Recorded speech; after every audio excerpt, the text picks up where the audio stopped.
Graça e paz da parte de Deus, nosso Pai, e de nosso amado Salvador e Senhor Jesus Cristo. Resumo de O Homem Espiritual, de Watchman Nee, capítulo 11 do volume 2, A Normalidade do Espírito, editora Betânia. A normalidade do Espírito. Se nosso homem interior for forte e poderoso, poderá controlar a alma e o corpo, e em todas as circunstâncias impedir todo excesso ou libertinagem. Porém, se o nosso espírito estiver fraco, a alma e o corpo o oprimirão até que caia.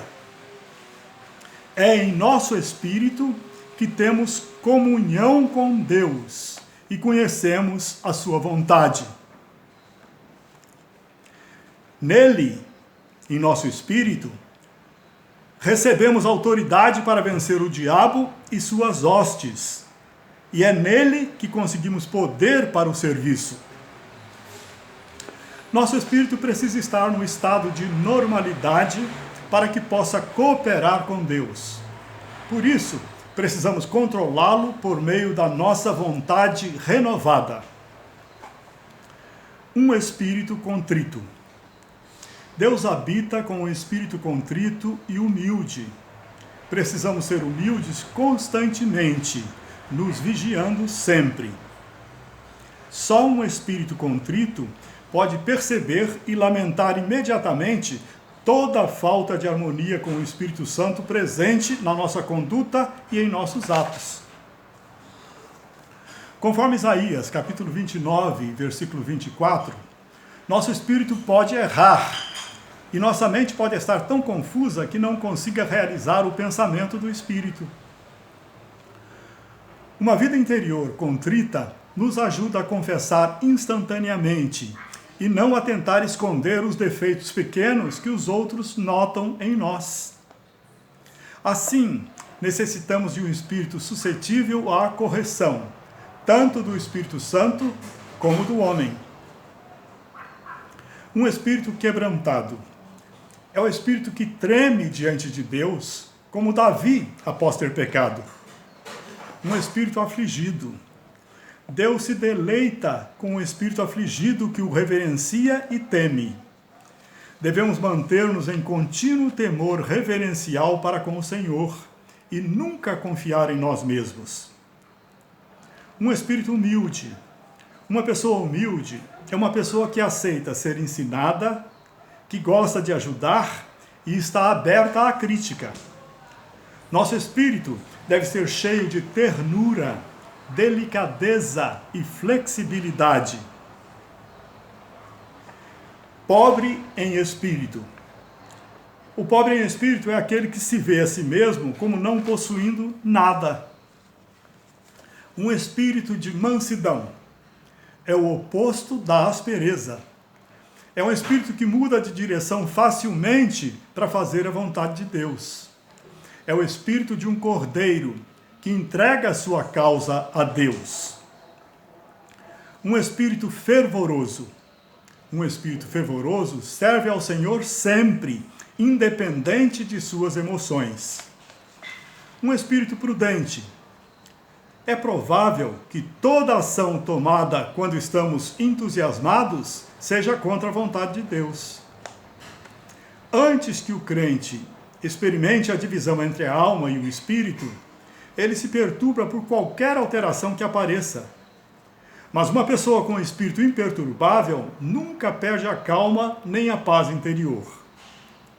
Deus lhe revela a realidade das coisas e o crente controla sua alma, impedindo-a de influenciar o espírito. Um espírito alegre. Para consigo mesmo, o crente deve ter um espírito quebrantado, mas para com Deus, deve estar sempre se alegrando nele. Preocupação, angústia ou dor nos impedem de seguir a direção do Espírito Santo. E a única forma de ser liberto é se alegrando em Deus. A alegria do Senhor é a nossa força. Um espírito de poder. timidez não é humildade. Enquanto a humildade se esquece completamente de si mesma, esquece-se de sua fraqueza e de sua força, a timidez recorda toda a fraqueza.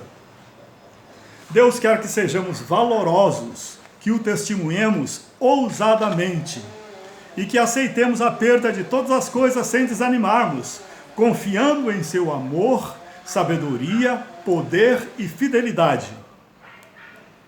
Nosso espírito deve ser, ao mesmo tempo, forte e terno, sossegado e controlado. Temos de ter um espírito de poder contra o inimigo, um espírito de amor aos irmãos e aos homens e um espírito de autocontrole por nós mesmos. Um espírito de autocontrole para nós mesmos. Um espírito manso. Para deixarmos de falar excessivamente, precisamos ter um espírito quieto e manso, porque a boca fala daquilo que está cheio o coração. Se nosso espírito está em quietude, podemos ouvir a voz do Espírito Santo nele e obedecer à vontade de Deus. Um espírito novo, renovado.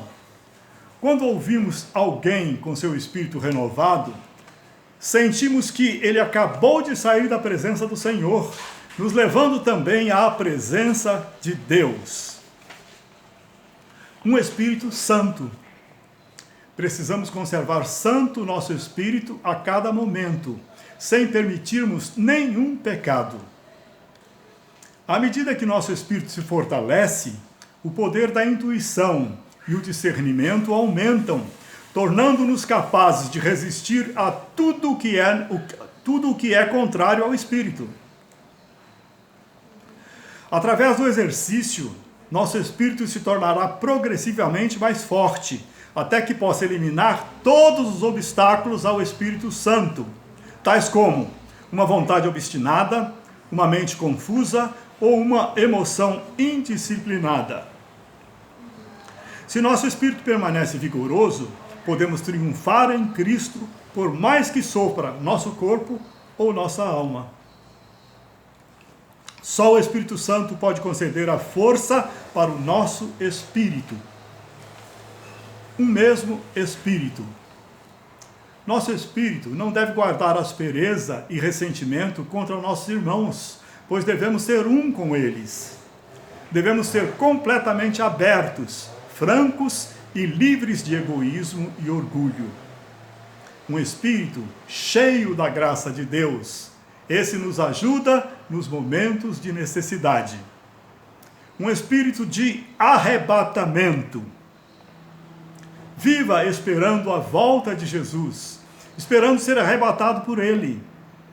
Quando o espírito de um crente se une ao Senhor e passa a ser um espírito com Ele, começa a viver no mundo como um peregrino, experimentando a vida de um cidadão do céu. O espírito de arrebatamento é um dom de Deus. O crente confia que não verá a morte, pois será arrebatado pelo Senhor. Esta crença o ajuda a compreender melhor o que Deus está fazendo em sua época, assim como lhe dá o poder celestial para servir a Deus. O espírito de arrebatamento nos leva a preparar o nosso espírito, alma e corpo para que estejam completamente santos para receber o Senhor. Devemos pedir ao Espírito Santo que nos ensine como preservar este espírito, o que nos levará a buscar mais as coisas que são lá do alto. Que nosso espírito seja elevado diariamente a esperar o retorno do Senhor. Que busquemos de tal maneira as coisas do alto, que nem mesmo o melhor trabalho na terra possa distrair nossos corações. Que possamos orar: Vem, Senhor Jesus, Maranata!